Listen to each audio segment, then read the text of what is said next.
میں قاسم علی شاہ فاؤنڈیشن کی انتظامیہ اور آپ سب کا مشکور ہوں کہ آپ نے مجھے یہاں آنے کا موقع فراہم کیا.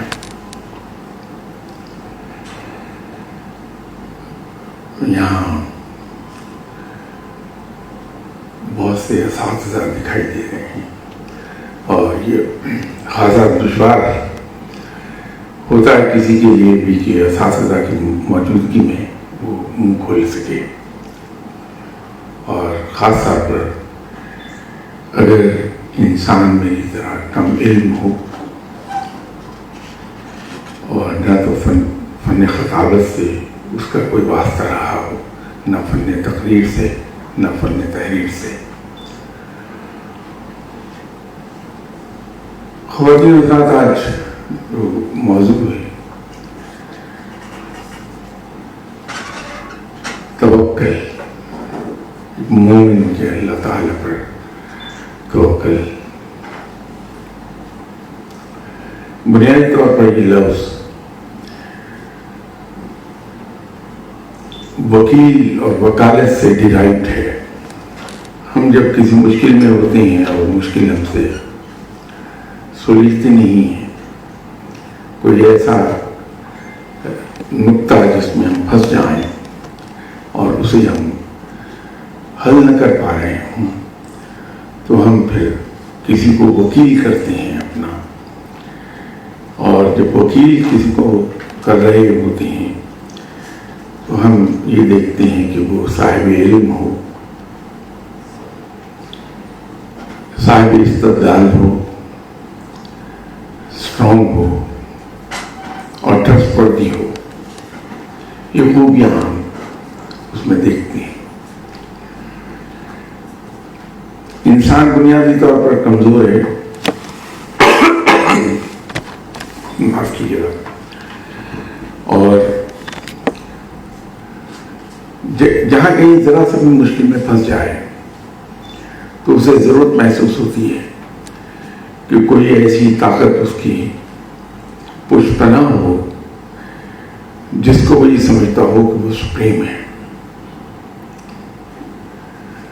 اور سپریم پاور ایک ہی ہے، وہ ہے رب تعالیٰ.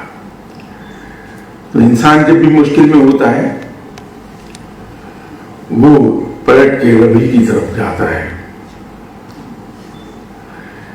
اب یہ اور بات ہے کہ توکل کس طرح پیدا ہوتی ہے، انسان عام حالات میں بھی کس طرح متوکل رہتا ہے.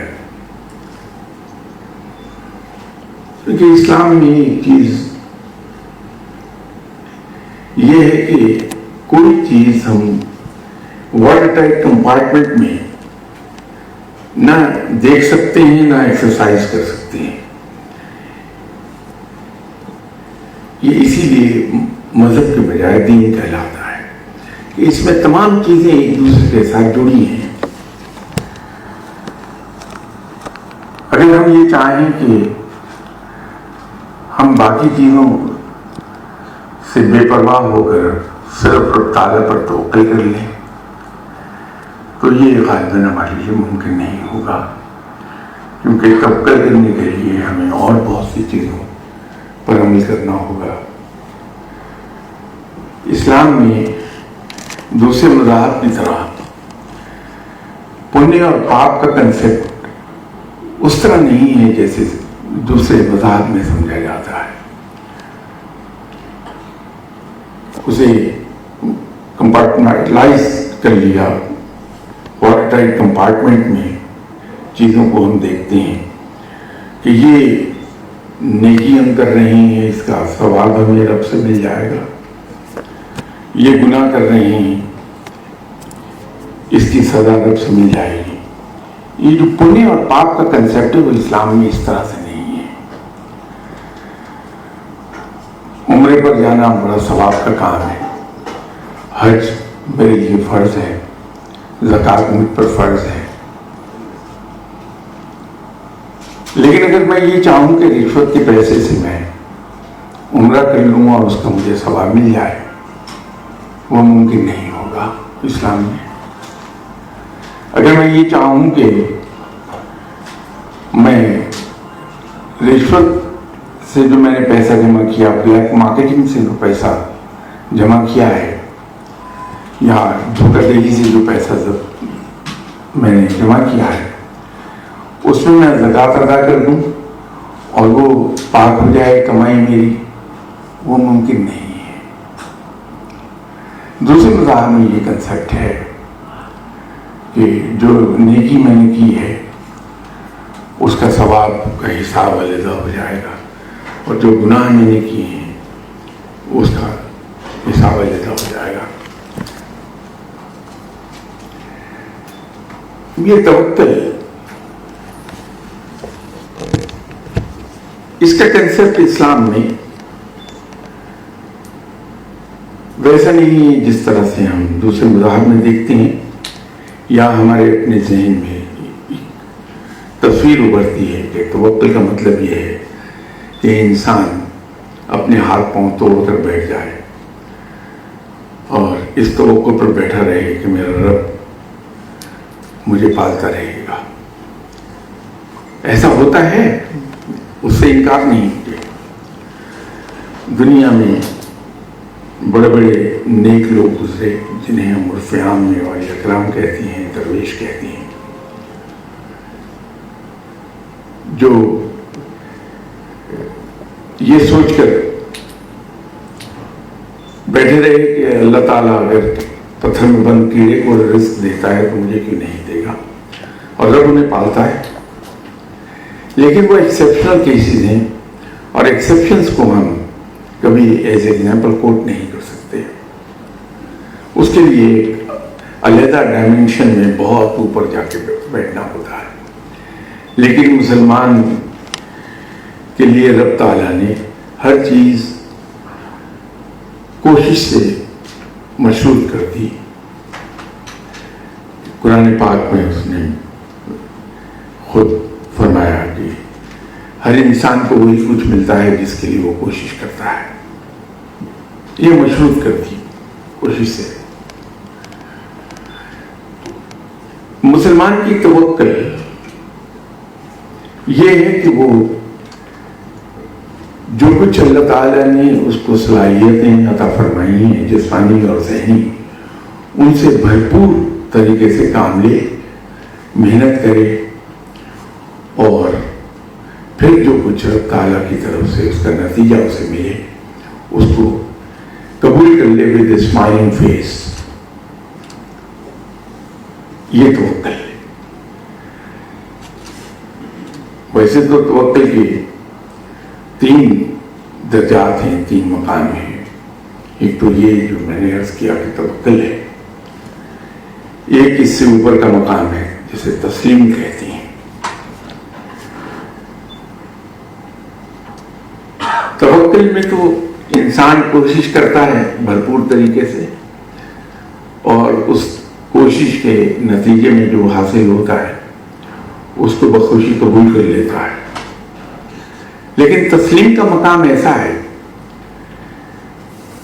کہ جہاں وہ سوائے رب تعالیٰ کی کسی کو جانتا ہی نہیں۔ تسلیم کے مقام پر جناب حضرت ابراہیم علیہ السلام فائز تھے۔ انہوں نے فرشتے کو پہچاننے سے انکار کر دیا کہ میں صرف اپنے رب کو جانتا ہوں، اس کے علاوہ کسی کو نہیں جانتا۔ یہ تسلیم کا مقام ہے۔ اور اس سے اگلا مقام تفویض کا ہے، اور آپ صلی اللہ علیہ وسلم تفویض کے مقام پر فائز تھے، کیونکہ یہ وہ مقام ہے جہاں پر انسان کے تمام ارادے، اس کی خواہشات، اس کے ڈیزائنز اپنے نہیں رہتے، بلکہ وہ انہیں قربان کر دیتا ہے اور رب تعالیٰ کے ارادوں پر، اس کے ڈیزائنز پر چلتا ہے۔ اور اس مقام پر صرف آپ صلی اللہ علیہ وسلم فائز ہو پائے۔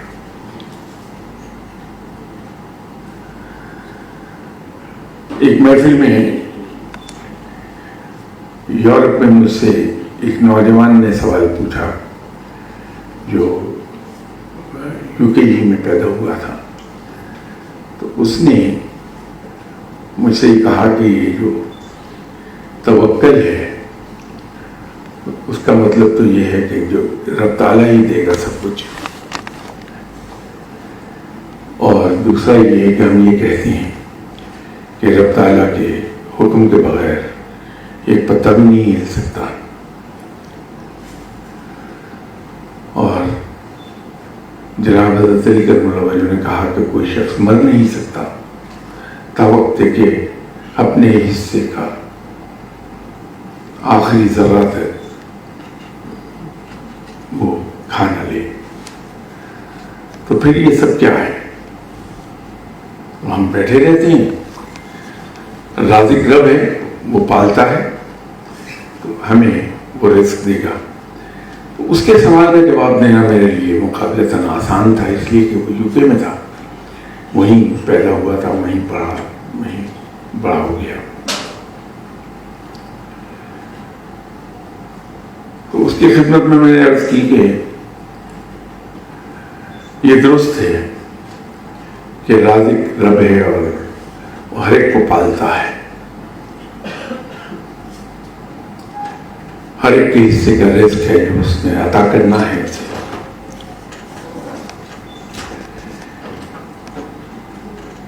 جس طرح آپ کا ملک ویلفیئر اسٹیٹ ہے، اس کے آپ شہری ہیں،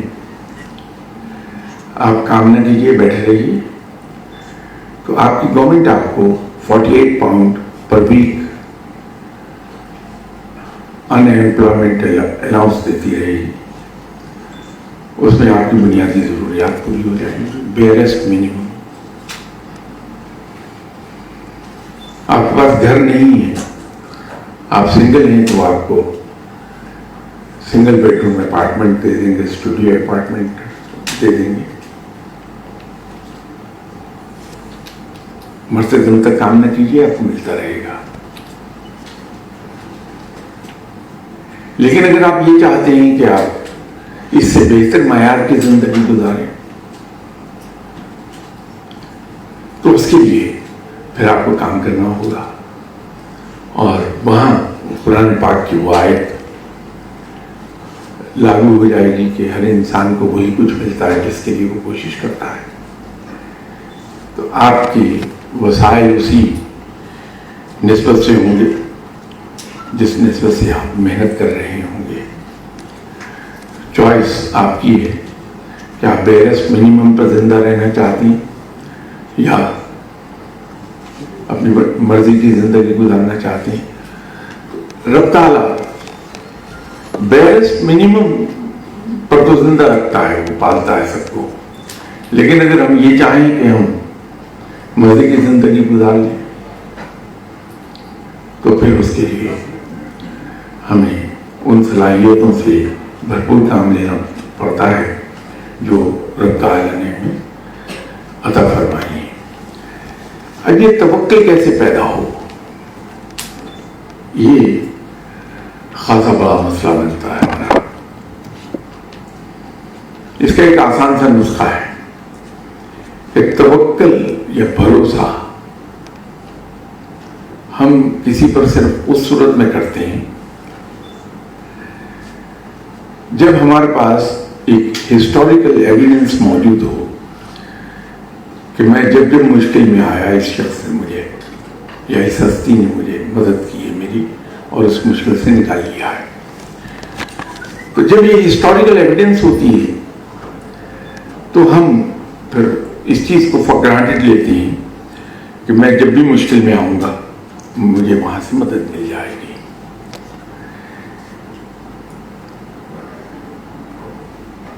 رب تعالیٰ کے ساتھ بھروسے کے اس مقام پر جانے کے لیے ایک بڑا آسان سا طریقہ ہے کہ جیسے انگریز یہ کہتا ہے کہ سوتے وقت ہم دن بھر ریویو کریں کہ میں نے آج کیا کیا، کیا کھویا اور کیا پایا۔ تو مسلمان یہ ریویو تو نہ کرے کہ میں نے دن بھر میں کیا کیا، کیا کھویا، کیا پایا، بلکہ سوتے وقت وہ یہ یاد کرنا شروع کر دیے کہ زندگی میں جب سے میں نے ہوش سنبھالا کب کب میں مایوس ہوا کہ یہ کام میرا نہیں ہوگا، اور آؤٹ آف بلو مدد آئی اور وہ میرا کام ہو گیا۔ کب کب میں یہ سمجھا کہ میں اب فاقے سے سوؤں گا اور غیب سے رزق آ گیا۔ کب کب مجھے یہ پختہ یقین ہو گیا کہ میں اس مشکل سے بچ نہیں سکوں گا، اور غیب سے مدد آئی، اس مشکل سے میں نکل گیا۔ تو جب ہم یہ روز یاد کرتے ہیں، روز یاد کریں گے، تو رب تعالیٰ کے لیے ہمارے دل میں شکر گزاری کے جذبات پیدا ہوں گے کہ رب تعالیٰ کتنا مہربان ہے کہ ہر مشکل وقت میں میرے کام آ جاتا ہے، مجھے بچا لیتا ہے۔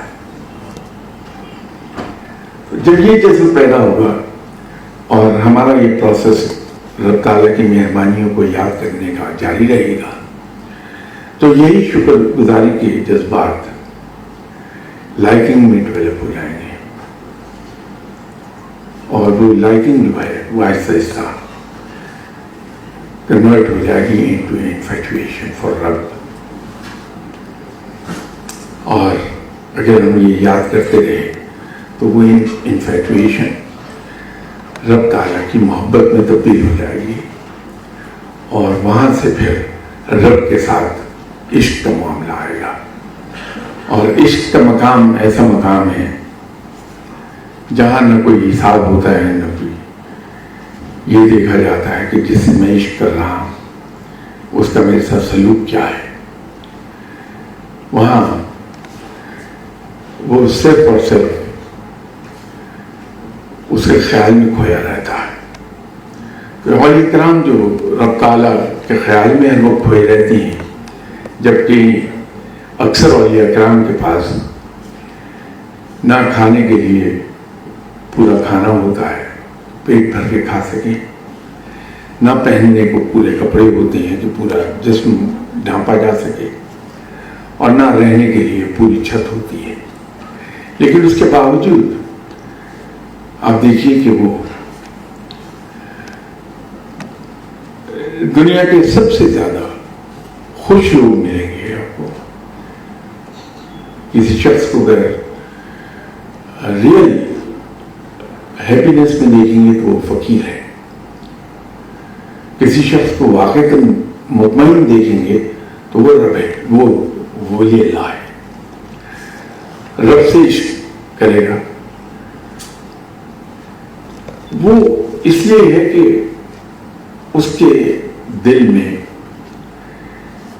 یہ بات پوری طرح گھر کر گئی ہے کہ میرا رب ہے، اور وہ مجھے پالتا ہے، مجھے لک آفٹر کرتا ہے، وہ میرا سہارا ہے، جب بھی میں آواز دوں گا وہ میری مدد کو پہنچے گا۔ تو اس کے لیے میں ایک عرض کیا کرتا ہوں کہ ہمارا المیہ یہ ہے کہ we certainly believe in Allah, but we don't trust Him. وہ جو ایک ٹرسٹ کا ڈیفیسٹ ہے، اب اس کی ایک بڑی واضح مثال ہے ہمارے پاس۔ ہم سبھی ماشاءاللہ گرون اپ لوگ ہیں،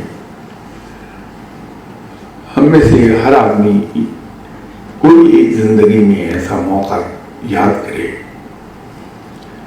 کہ جب اس کے دل میں یہ شک آیا ہو کہ جب میں گھر جاؤں گا تو میری والدہ چاہے رات کا کوئی پہر ہو مجھے گرم کھانا نہیں دیں گی، یا میرا بستر ارینج ہوا ہوا نہیں ملے گا مجھے، اگر سردی ہے تو میری والدہ میرے بستر میں لیٹی ہوئی ہوں گی تاکہ مجھے گرم بستر مل جائے۔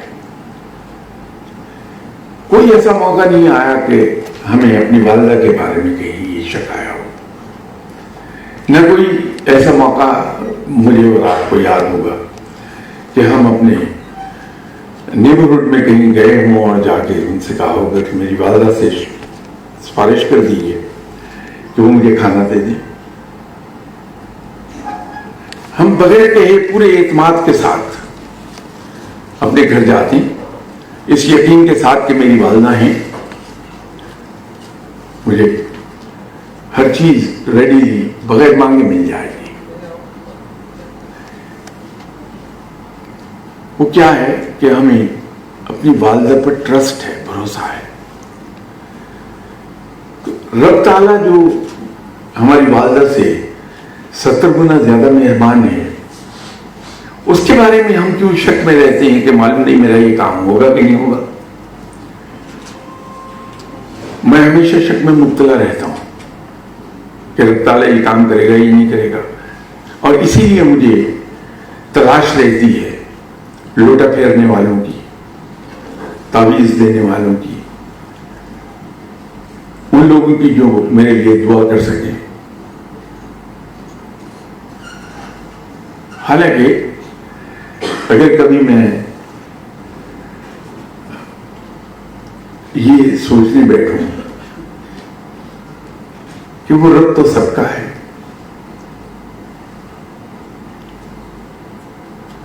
پوری مخلوق کا ہے, انسانوں ہی کا نہیں, وہ مخلوق کا ہے پوری کا, اور وہ اتنا مہربان ہے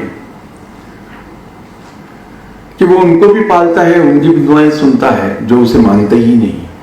خورشید کی سنتا تھا وہ دعائیں, اسے پالتا تھا. وہ پنڈت نہرو جو مشرک تھا, حالانکہ سب سے زیادہ کنڈیم اگر رب نے کسی چیز کو کیا تو شرک کیا ہے, وہ اس مشرک کی بھی دعائیں سنتا تھا, پالتا تھا. اگرچہ وہ مشرک اپنے ہاتھ کے بنائے ہوئے پتھر کے بت کے سامنے ماتھا ٹیک کے مانتا اس بت سے تھا, دیتا رب تھا. وہ ایسا مہربان ہے. تو یہ صحیح ہے کہ میں کوئی نیک آدمی نہیں ہوں, کوئی اچھا انسان نہیں ہوں, لیکن بہرحال اس رب کا میں بندہ ہوں.